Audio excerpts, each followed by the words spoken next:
2 million visitors a year sent on New Orleans, a freewheeling, spellbinding city full of energy, full of music, and full of life. We happened to be here during French Quarter Fest, an annual weekend celebration of New Orleans music and food, and it was certainly apparent what a fun-loving city it is.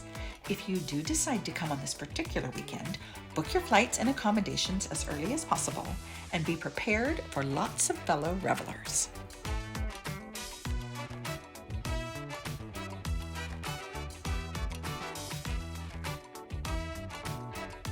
Back on Magazine Street, the epicenter of homegrown shops and a haven for artistic talent, it was my good fortune to meet Jodell Egbert, whose love of vintage umbrellas became a lifelong mission of preservation and a thriving business.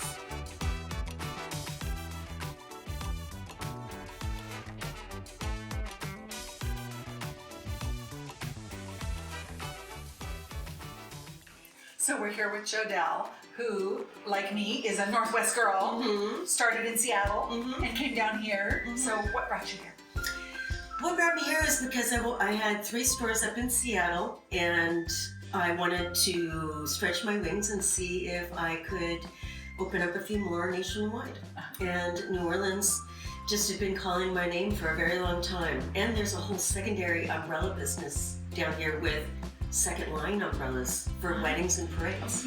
So it was a sensible first stop. It seems like the place. It is. Where you can walk around with a parasol or one with fringe or beads on it and just fit right in. Yeah, you could just stroll down the street. Yeah. And do you ever do that? You know, just like twirling your umbrella, like advertising yourself? Absolutely. Yeah, on slow days, I'm out there twirling my umbrella.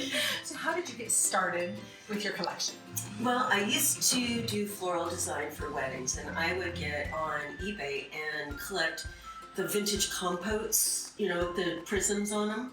Well, when I was getting married in 2000, it was at a winery outside of Seattle, and there was a chance of rain. And so I got back on eBay and I found this guy who was selling 50 of his vintage umbrellas. And I bought them all and gave them out to my guests as they arrived. But when I got the box of umbrellas, looking at all of those fabrics, florals, plaids, bakelite handles, lucite handles, I was like, these are really cool. So even after the wedding, I kept on collecting. And after a year or so, my husband's like, what are you doing? And I'm like, well, I don't want to stop selling. Yeah. I said, well, I don't want to stop selling them. I stopped buying them. So why don't we start a website and start renting them out to brides all over the country so that they can use them for the weekend and then send them back. And they're like my babies, you know. And so it turns out I was the only one in the world who did that.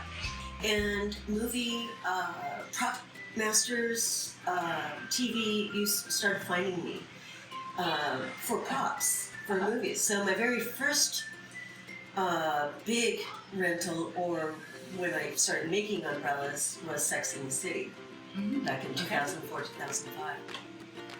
So it just kind of went from one thing. It did. It went from one thing to another. I started renting out the umbrellas, and then I started making my own line, which is called the Signature Bella Pagoda, and it's a kind of a circus tent looking umbrella. I started doing like trade shows, and then I started opening up stores. So it wasn't until around 2009 that I opened up my first one. Well, and you have a very interesting secret background with all of the cool stuff. So we're going to head back there and see all the special things that you collected over time. Okay, sounds good. Let's go. Oh, let's go.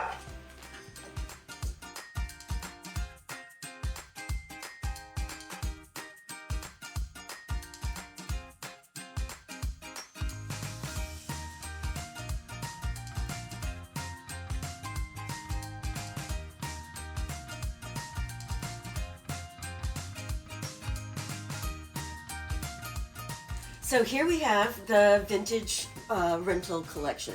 These are only for rent, and this has changed quite a bit over the years. Things come in, things come out, but they're from 1910 to 1960s. So here's a 1910 silver repoussé.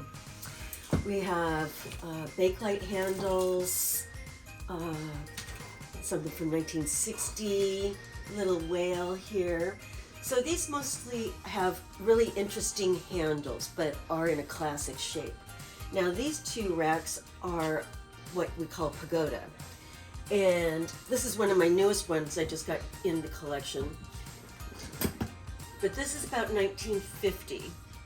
And the pagodas were really popular in the 30s, 40s, and 50s. So when I'm dating umbrellas, I look at the stem or the post. And if you see that it's wood, this generally means that it's late 1930s. And because all of the metal was going over for the war. So the majority of these pagodas were made here in the US. A lot of these were US, except for if you see like this jeweled handle, this is Italian. And this one, same thing. Hold on, let me get to, I think this one here. So when you see the black, the dark stain underneath here, that means Italian. If you're getting something jeweled and it doesn't have that, it's French. Oh, so why? Why is It was just their different style. Okay. No real reason, except for that was their way of defining themselves. Mm-hmm. This has always been one of my favorites. This has been with me probably since the beginning. This is made in Paris in the 1960s. And look at that color. It's just beautiful. It looks very Parisian. Yeah. And then here's an example of my umbrellas that I designed. And I have a patent on this umbrella frame because I'm the only umbrella company in the world that has interchangeable handles. So you could take this off and put one of my other handles on. My husband's a furniture maker, and so we would do these on his lathe, and then that all just screws on and off. These I carved out of jeweler's wax and had a mold made. Here's another Art Deco one that I did. So there's bunches of these. So if anybody who has purchased an umbrella from me over the years, they could take off the handle, keep the handle, put it on a new canopy, all that kind of stuff. Now this one's decorated for bridal, but most of my collection didn't have this. These I've redone for second line wedding umbrellas. So even the ones that are for weddings, are they rain appropriate? Yes. Okay. Everything here can be in the rain. Everything can be in the rain, but the lace ones you wouldn't really want for rain protection. So you do a lot of custom orders as well. Mm-hmm. What is the most common thing you get asked for? My pagoda. I get every day I get a request for a black pagoda without the fringe. I can't make any more. I don't have any more of the frames. I'm working on trying to get more frames on that. But yeah, I get asked every day for my design that I can't do. Yeah.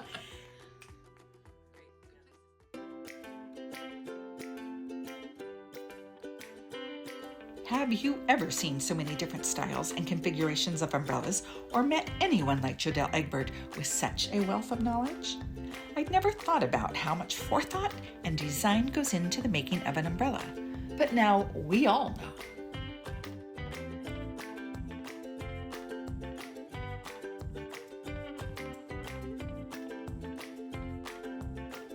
The shopping could keep you busy here for days.